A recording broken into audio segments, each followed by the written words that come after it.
Hey, for the next 15 plus minutes, I'm going to be talking to you about building the baseline, the foundation for social media. Again, right? Kyle kicked it off and it was awesome. We're bookending. They had me go day 2 because if anybody can compete with Matt Ishbia for fastest talker, I'm your guy. I'm fueled on caffeine. I was a firefighter for over a decade, and I'm super passionate to be here. But I want to take you guys back 32 years. When I was 8 years old, my mom came home one day and told me that my dad had died of brain cancer.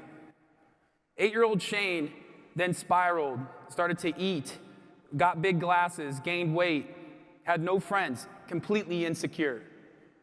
That turned into a 20-year spiral of insecurity that would compete and rival anybody in this room.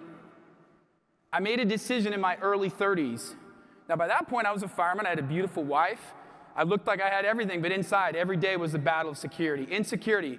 Who was I? What was I doing? How was I going to be framing myself?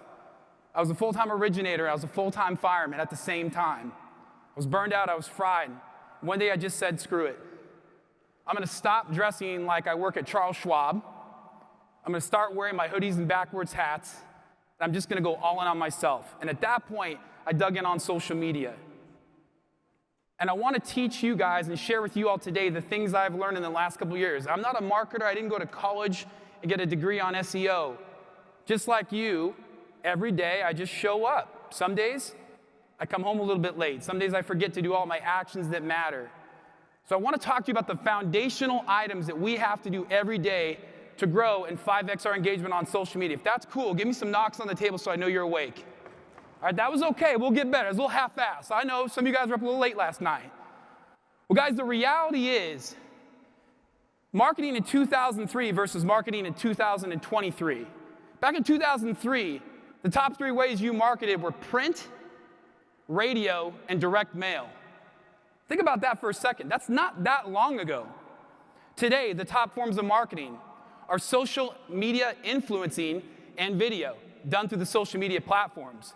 The reality is, whether we like it or not, whether we think our kids should be on it or not, social media is not going anywhere. Guys, the average person spends over 2 hours a day on social media. Probably half of you in the room or more spend 3 hours a day on social media.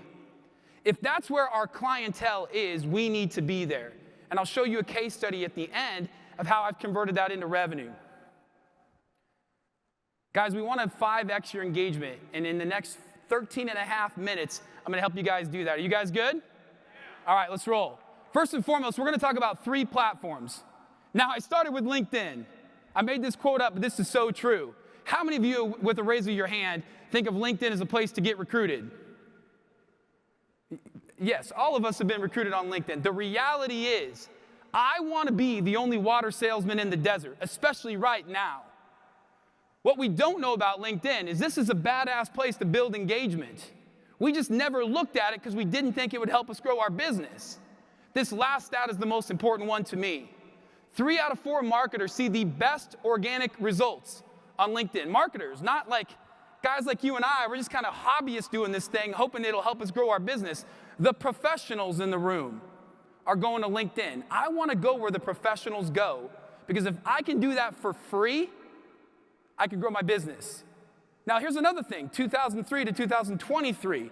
Back in 2003, you had to spend a lot of money to market. You had to have a team, print, radio. Have you tried to do that? You know how much that costs? Today, people will pay you if you're a good marketer.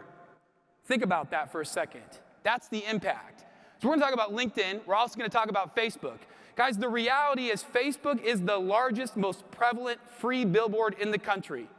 And it's not even close. It's the 3rd largest, most trafficked website. Think about that. Website, not social platform. 3rd largest trafficked website in the world. I know for me personally, this is my foundational platform. This is where I spend the majority of my time. And here's a hack for you all. You don't have to recreate your content for multiple platforms. Copy, paste, and repeat. Again, we're going baseline foundation. We're not doing the tactics that these top people are doing. They're spending 5-6 hours a day. You look at a lot of the influencers online, they have somebody following them with a camera. That's not me. I got my iPhone. That's it, right? But it's super, super impactful. I think something else about Facebook that's really interesting is the average user posts once every 30 days. I wouldn't think that because we're online all the time, but we're not the average user. What that tells me is there is still a ton of potential on Facebook if you leverage the platform correctly using video and Facebook Messenger, which is the 4th largest platform. Facebook Messenger. By the way, Meta owns 4 of the top 6. So you need to understand Meta because they're a massive, massive game changer in social media. And third, we're going to talk about Instagram. Now, I got to be honest. I wasn't on this whole Instagram thing. I didn't really understand how the pictures worked back in the day, and it was just a bunch of like high school chicks dancing and stuff. I just couldn't. You don't want to see me do that. I just couldn't get into that. But the reality is, we need to be where our audience is. And Instagram is where first-time homebuyers live. The average user on Instagram is between 18 and 34 years old. If you look at the demographic of first-time homebuyers, it perfectly aligns. So guys, while we can't make as much money as we want, we can make more content, right? We have the time. And if we know what to do and we do it simply, we can grow our business. I think something else that's really interesting about Instagram is male Gen Xers. Who in the room is a Gen Xer? Mid-40s to 50s. It's okay, it's good. Yeah, I'm right there. I'm like right on the cusp with you, brother, right on the cusp. That's the largest, fastest growing demographic on Instagram. Those are great people for refinances in 12 to 24 months. But if you don't start marketing to them until the refinance boom or this new season is here, it's too late. As they said on the panel, there's billionaires already taking all the data to market to those people. But here's what's really fun about social media. Who can market better to an audience? A company or an individual? Can Rocket or anyone, pick any company, can they market better, tell my story better than me? That 8-year-old who was insecure, grew into a fireman, decided he wanted to quit his job and become an entrepreneur. They can't touch that story. So we've got to be telling our story with impact. We've got to be telling our story with intent and authenticity. But first, go ahead and take a picture of this. These are the guys and the gals that I follow. These are my friends who are doing it the right way on social media. Instead of trying to figure it out, just copy what they're doing. You might know a few of those names, phenomenal people. And if you copy my name, if you want these slides, I'll send them to you after the presentation. Just send me a message.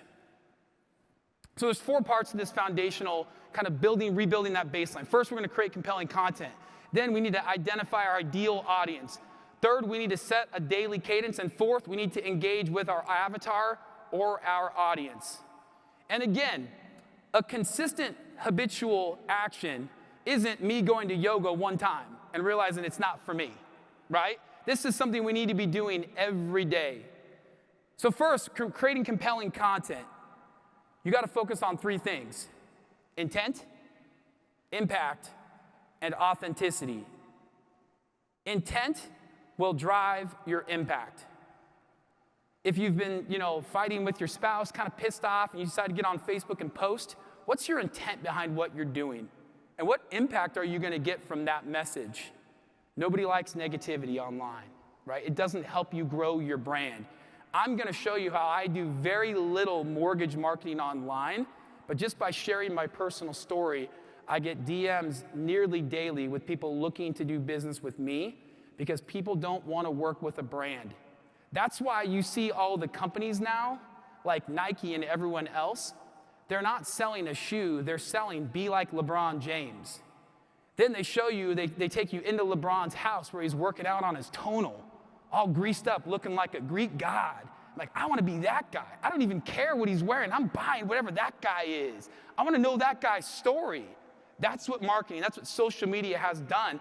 And we need to be sharing our story authentically. If we do that, we win. Now, first and foremost, authenticity is not plagiarizing somebody else's authenticity. A couple years ago, I was on Mortgage Coach. They do like a YouTube training, and I was on there with my backwards hat, probably just gotten done at the fire station, and I was talking with Dave Savage about doing Mortgage Coach stuff. A couple months later, I saw a guy who was one of my competitors in my market, great traditional marketer. The guy had always dressed like he was going to Charles Schwab, And then I see him online, all of a sudden the dude's wearing a hoodie and a backwards hat, and I was a little pissed off. It's like, that's my thing, man. Well, then I see him a few weeks later out on the street in the wild, back to dressing like Charles Schwab.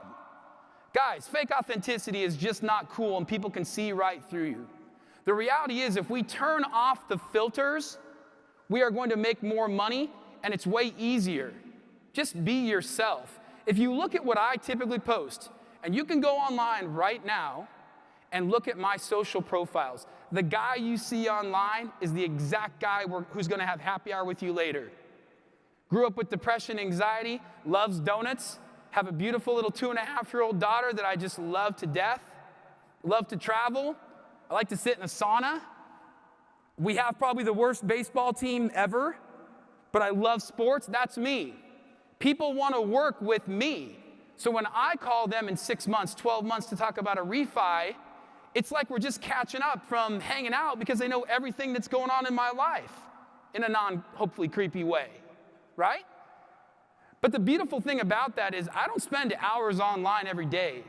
I spend 30 minutes specifically with intent, marketing, creating my story, driving that to get impact, to get people to reach out to me. And as my goals change, my posting changes. So guys, I want to go through, and I'm running out of time really quickly, just some brief content ideas. First and foremost, tip number 1 is have a content journal. Guys, we are not historians, we are storytellers. It's okay if you don't post that you were at the coffee shop 3 minutes ago. It's totally fine. What I like to do is build out my journal so that I'm intentionally thinking about when I'm posting and what I'm posting. If you go to like spotlight one of your friends who opens a business, you want to write that story, take pictures, you don't have to post it right then. Think of a good time, and we'll talk about timing of that impact in just a few slides to post that. Make sure that you're telling the untold, unfiltered. Guys, just being honest and raw will make you so much more money than trying to have a filter. Does anybody like the white picket fence persona? I think we all went past that. Guys, I'll tell you, one of the things that is so important that I learned was by watching the news, and I stopped because it's depressing. But think about the news today versus the news 20 years ago. The news 20 years ago would give you the news, give you images, give you video, and let you decide what was going on. What do they do now? They summarize the news. They tell you what to think. The reality is they're doing that because, unfortunately, that's what the vast majority of people want. If people want summarizations of things, we should give them that. I'll challenge the room. Something came out a few days ago from Fannie Mae. Did I hear a rumor from about 8,000 originators that the minimum down payment went down on a multifamily home? How else could we market that? How else could we get out there with authenticity? Could we summarize that in a 30-second video explaining what our audience wants to hear, the importance of that? And I'm not knocking you guys. I was going to do the same thing, but we've got to be more intentional to drive a bigger impact in our marketing. Would you guys agree? If so, give me some knocks. All right, here's a quick cheat. So I just blew right past AI because those guys came up here and crushed it on AI. Guys, I'm using AI to create content, to come up with ideas. Your first prompt in your chat should be something along those lines. That helps build up the persona as you start to ask ChatGPT questions to create the compelling stories and posts that you're going to be doing. Super helpful. Okay, I want to show you a case study. I promised I was going to do this. So in June, I had a couple of posts. The one on your left, my right. One day, I was kind of half-assed in my marketing, if I can be honest with you. I was tired, at the end of a long day. But I'd heard this quote about lines. I thought it was funny and compelling. So I decided I was going to just like write a quote. And I really wanted to encourage people. Hey, man, the market sucks. I know it's down. People are getting laid off. Man, no matter where you're at today, you are still aligned. I went on my phone, went on to Google, typed in like emaciated lion or something. Found a picture, changed the filter so it would seem organic, posted it. 10.9 million impressions. Like, that's a viral post. No arguing that. This was not a viral post. I had 3,500 impressions, but this was me with intent and authenticity sharing my story. I bought a Bronco during the pandemic, Probably after a couple of beers, I decided to put a down payment on that. That came due right at the worst time in the history of our industry. If I didn't have bad timing, sometimes I'd have no timing. So I take this Bronco and I'm out 4-bind, love 4-bind. Share the story about, hey man, just get out and be uncomfortable, right? It's really fun. Well, what do you think happened? Because this one did make me money. The viral post didn't. 10.9 million impressions. Everybody wants to go viral. Doesn't make you money. 3,500 impressions did. Why?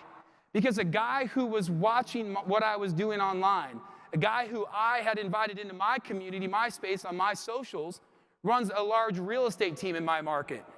And what's so interesting about his message, he says, we don't know each other. But he's actually wrong. He does know me. Because I'm authentically, honestly, like sharing who I am online, this guy, Eli, does know me. And in a moment where he was depressed, he was down, he was looking to go on a man date with Shane. He wanted to go on a Bronco ride.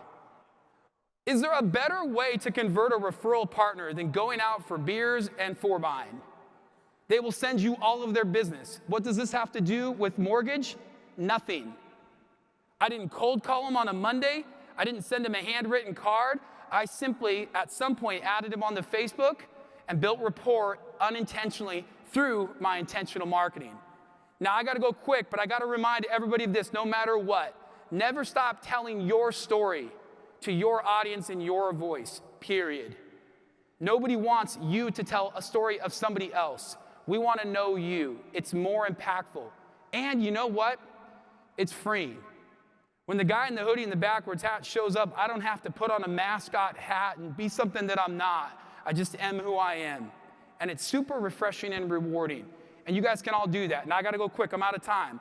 We're going to identify our audience. That's super important. What I would recommend is building a list. These are the people you're going to add on your social medias. LinkedIn, Facebook, Instagram. Who do you know currently? Who did you know back in the day? Clubs, schools, whatever. Church. And who do you want to know? That guy, Eli, that sent me that message, I wanted to know him because he runs a team of real estate agents in my market. I wanted to know him. So I added him on the social media. Here's a couple more. I got to move quick. We're going to set a daily cadence, and this is what's so important. I have a bad back from lifting lots of people and doing crazy stuff as a fireman. Going to yoga one time will not help my back. I've got to go to yoga every day. You've got to set a cadence and focus on time, day, and impact. Now, LinkedIn, Facebook, and Instagram all have different times that the audience is awake. It's no surprise that Instagram is later, 10 a.m., because those people aren't even awake at 8 a.m., right? So you're not going to want to do a motivational post for somebody on Instagram at 7 a.m. They're not watching. What's your intent? The intent will drive the impact, and do it with authenticity. Now, this is from a good friend of mine. We're going to talk about just briefly engaging with this avatar, because if you're going to 5x your engagement, it's a cyclical relationship between posting intentionally, organically, things about your life, and then commenting and engaging with those people. The more you do that, the more they see you, the more they see your stuff, and you can like break the algorithm and get in front of them all the time. Be that digital billboard. These are the 3 key ways. My good friend Mario Trota, if you don't know him, he's on Instagram and Facebook. He's a phenomenal guy. Likes, shares, and comments. I like the way he broke this down, though. Likes are posts that I think are cool or feel obligated to show some love to. I would focus on shares and comments. Guys, I comment all the time. Don't comment without intention. Spend the time to be intentional. Don't just give a like or a fist bump. Say, John, dude, thank you for sharing that, man. I didn't realize that you were an Oregon Ducks fan. I'm so sorry for you. Sorry that your life sucks. I'm a Husky fan. But hey, man, we should catch up. That's intent. That drives impact. That guy's going to laugh. He's going to roll his eyes because Huskies and Ducks don't get along. But that's going to drive impact. Guys, I'm over. Thank you for your time. I would challenge you all to just really focus on consistency in what you're doing. Guys, I've been able to, in 5 years, going from a full-time fireman, part-time lender, to what I'm doing now, build out an organic, untapped resource of leads coming in all the time by focusing on telling my personal story, mixing in a little bit of mortgage in an unfiltered, raw way, and driving towards engagement and building my friendship base. Thank you, guys. I'm blessed. We'll see you guys.